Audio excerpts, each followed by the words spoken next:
과거형으로 말할 때와 미래형으로 말할 때 말하는 사람의 목소리와 표정도 달라질 수 있어요. 일단 말할 때, 아, 왜 이렇게 했어? 라고 이야기할 때는 말하는 사람의 감정이 좋을 리가 없거든요. 그러면 말을 할 때 말투와 표정 자체가 부정형이 되죠. 근데 미래형, 이렇게 해볼까? 라고 이야기할 때는 말하는 사람의 마음도 말하는 사람의 표정도 긍정형으로 달라질 수가 있죠.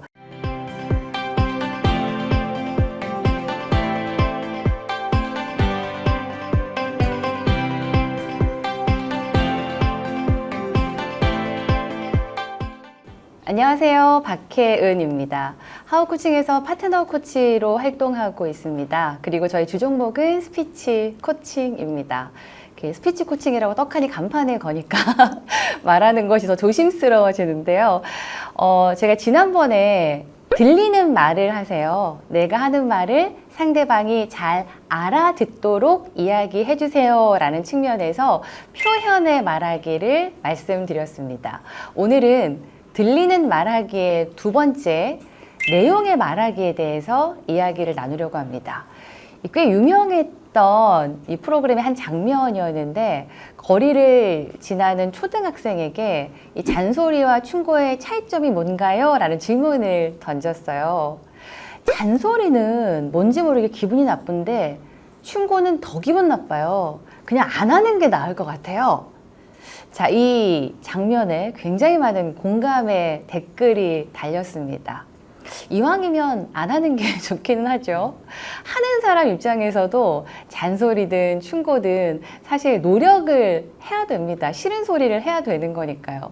그럼 충고랑 잔소리는 어떤 차이점이 있을까요? 뭐 듣는 사람 입장에서 크게 차이점이 있을까라는 생각이 들지만 뭐 말투나 말의 분위기에 있어서는 좀 차이가 있을 수 있을 것 같은데요.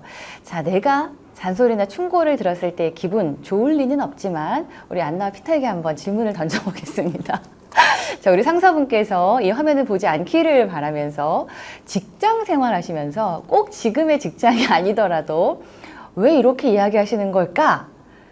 라는 생각이 들었던 순간들이 있으시겠죠? 있으신가요? 네, 있습니다. 가장 먼저 내라고 긍정의 끄덕거림을 해주신 우리 피터님께서는 어떤 순간이 기억에 나나요? 일단 업무에 대한 어떤 피드백을 주실 때 그냥 제가 한 일에 대한 피드백을 주시는 건 참 좋은데 굳이 다른 동료가 했던 일과 비교해서 저 친구는 이렇게 했는데 너는 왜 이렇게 해? 이런 식으로 피드백을 줄 때 피드백 내용은 수용이 되는데 네. 그 배경 때문에 좀 거부감이 들고 네, 기분이 나빴던 기억이 좀 나요. 그럼 속으로 어떤 말을 해주나요? 속으로. 나도 그랬을 때 알아. 상사에게 나도 알아 이런 얘기. 나도 알아. 이런 얘기를 해드리고 싶었죠. 네네. 네. 예전 직장에서 그랬던 적이 지금 있었다. 아니에요. 예전에. 지금은 너무 네, 좋다. 지금은 너무 네. 좋다. 네. 저 우리 안나는 어때요? 네, 저는 초반엔 되게 칭찬을 해주시더라고요. 이거 잘했고 너무 잘했다 하지만 그런데 하면서 이제 저에 대한 그 피드백들을 계속 해주시는데 결국에는 이거를 얘기하려고 밑밥간 거 아니야? 네네. 그래서 지금 기분이 썩 좋지만은 않더라고요. 네. 네. 그럴 때 내가 속으로 상사에게 해주고 싶었던 말은 그냥 안 좋으면 안 좋다고 얘기를 솔직하게 해주셨으면 좋겠다. 네네. 네, 그러면 그 칭찬해 주신 것까지 다 이게 없어지니까 좀 아쉽다라는 생각을 좀 했었습니다. 네네. 마치 짠 것처럼 제가 하고 싶은 내용의 말들이 질문 안에 담겨 있는 것 같은데 솔직하게 얘기해 주셔서 감사합니다. 한때 알잘 딱깔센 이런 줄임말을 많이 썼었어요. 알아서 잘, 딱 깔끔하고 센스 있게. 그러니까 되게 많은 상사분들께서 우리 직원들이 그랬으면 좋겠다 이런 이상향의 말처럼 들리기도 했는데 말에 있어서는 저는 이 알잘 딱깔센이 상사가 갖춰야 될 말의 덕목이 아닌가라는 생각을 합니다. 직장 내에서 상사로서 우리 직원들에게 말을 하는 경우일 수도 있고요. 그리고 이제 회의석상에서 내가 우리 부서를 대표해서 이야기하는 상황에 말일 수도 있을 것 같아요. 모든 말은 과거형이 아닌 미래형으로 하는 것이 중요합니다. 미래형으로 이야기할 때 방법과 방향에 대해서는 구체적으로 이야기하는 것이 중요합니다. 자, 한번 기분이 어떤지 들어보세요. 하반기 프로젝트 보고서 말이야. 뭐 하겠다는 건지 도통 이해가 안 되는데. 잘 모르면 물어보라고 하지 않았나? 보고서를 왜 이렇게 썼지? 아, 프로세스가 있는데 왜 자기 생각대로 일을 하는 거야? 어떤 기분이 드세요? 너무 기분이 안 좋습니다. 피터도 마찬가지겠죠? 더 안 좋을 것 같습니다. 아, 더 안 좋을 것 같아요. 자, 나는 내 입장에서는 잘 되라고 하는 말이에요. 이렇게 쓰면 전달하기가 어려워. 상대방이 한 번에 알아서 보기가 어려워. 그러니까 잘 썼으면 좋겠어 하는 마음에서 하는 말인 거잖아요. 그런데 이렇게 지난 일, 이미 했던 과거에 초점을 맞춰서 이야기하면 듣는 사람에게는 비난이 됩니다. 그러니까 듣는 사람 입장에서는 알겠어. 근데 어쩌라고요?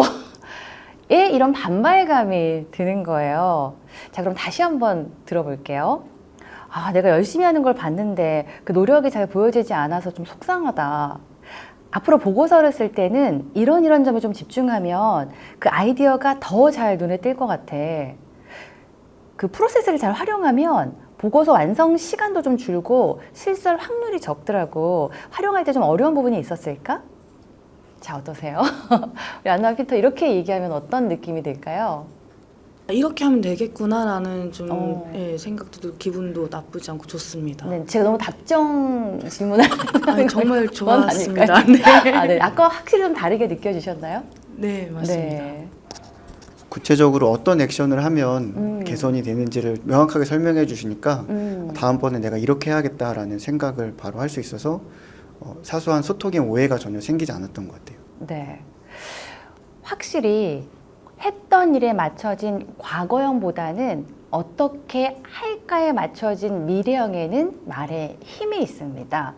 그리고 과거형으로 말할 때와 미래형으로 말할 때 말하는 사람의 목소리와 표정도 달라질 수 있어요. 일단 말할 때, 아, 왜 이렇게 했어? 라고 이야기할 때는 말하는 사람의 감정이 좋을 리가 없거든요. 그러면 말을 할 때 말투와 표정 자체가 부정형이 되죠. 근데 미래형, 이렇게 해볼까? 라고 이야기할 때는 말하는 사람의 마음도 말하는 사람의 표정도 긍정형으로 달라질 수가 있죠. 그리고 혹시 가능하다면 왜 그렇게 했을까를 질문하는 것도 의미가 있습니다. 이때도 중요하죠. 왜 이랬어? 왜 이렇게 했어? 가 아니잖아요. 어떤 사정이 있었길래 이렇게 했을까를 진심으로 궁금해하는 겁니다. 이랬을 때 같은 실수를 반복하지 않을 수 있습니다. 그리고 왜 그랬는지 알고 나면 심리적인 거리감이 줄어들 수 있습니다. 그래서 우리 직장 내에서 이야기를 할 때 과거보다는 미래, 그리고 방법과 방향에 초점을 맞춰서 이야기해 주세요. 그리고 조금 전에도 말씀을 나눴지만 이때 구체적으로 이야기하는 것이 굉장히 중요합니다. 구체적으로 말이 정돈되지 않으면 내 기분이 그대로 말과 말투와 태도로 드러나게 돼요. 이 정돈되지 않은 말이 비언어로 표현되지 않게 주의하는 것이 중요합니다. 왜냐하면 감정은 말보다 빠르게 전달이 돼요. 내가 아무 말을 하지 않아도 나의 표정과 나의 호흡을 통해서 나의 감정이 그대로 상대방에게 전달이 됩니다. 문제 없다고 하지 않았나? 구체적이지 않죠. 예. 이 문제 없다고 하지 않았나? 라는 말 뒤에는 항상 붙는 말들이 있어요. 늘 이런 식이야. 항상 그렇더라. 매번 이렇게 하지? 라는 하는 나도 기분 나쁘고 듣는 사람도 기분 나쁜 말로 연결이 되죠.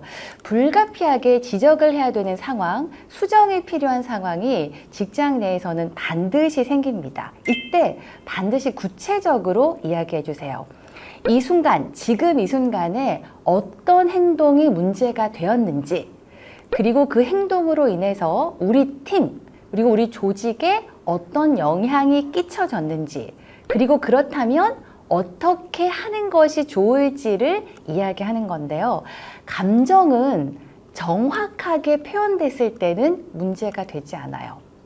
그 감정을 숨기려고 했을 때, 소위 말하는 표출이 됐을 때는 전체의 분위기를 흐릴 수가 있습니다. 정돈되지 않은 감정은 문제의 본질을 흐리게 되니까요. 내 감정을 정돈시키고 구체적으로 말하려는 노력을 기울이는 것이 중요하다라는 말씀을 드립니다. 근데 이 구체적으로 말하는 건 좋은 말을 할 때도 마찬가지예요. 잘했어. 아, 수고했어. 아, 좋네. 굉장히 좋은 말이죠.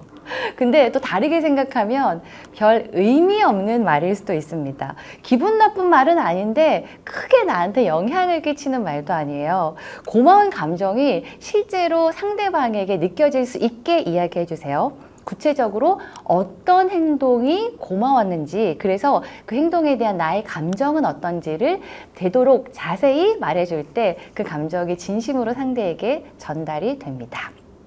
그리고 조금 전에 우리 안나가 했던 말이기도 한데요. 말에 부정과 긍정을 섞지 마세요. 어우, 잘했어. 아, 근데. 좋다. 아, 근데. 그런 데가 붙게 되면 앞에 말이 아무리 좋은 말이라도 그 말의 힘이 한순간에 사라집니다. 강의 중에 제가 가장 많이 듣는 말은 알죠. 근데 이 근데 뒤에는 자기 변명이나 혹은 불편한 말들이 이어질 수밖에 없습니다. 뭔가 트집을 잡으려고 하는구나. 잘했어와 좋아하는 사라지고 그런데만 말에 남게 되죠. 그럼 그런데 말고 무슨 말을 써야 돼요?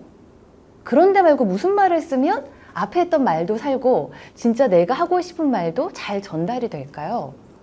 우리 안나와 피터는 근데 말고 어떤 말을 쓰면 오케이, 앞에 했던 좋은 말도 다 인정이 되고 이 뒤에 진짜 내가 하고 싶은 말도 정말 긍정적으로 나에게 와닿을까요? 좀 어렵죠? 어렵습니다. 이 현장에서 딱히 그런 데를 대처한 말을 찾아내시는 분들이 많지가 않아요. 실제로 그렇습니다. 자, 그리고라는 말을 쓰면 어떨까요? 색상이 너무 좋아요. 그리고 이 서체도 조금 다르게 하면 더 잘 보일 것 같아요. 색상이 너무 좋아요. 근데 서체가 좀 이라고 하는 것과는 반드시 그 다음 말의 힘이 살아나고 죽는 방향성을 확인하실 수가 있을 겁니다. 잘 정돈된 말은 일의 성과로 이어집니다. 나는 어떻게 표현하고 있을까? 그리고 그 말의 내용은 어떻게 전달되고 있을까? 다시 한번 확인해 보는 시간이었길 바랍니다. 지금까지 박혜은이었습니다.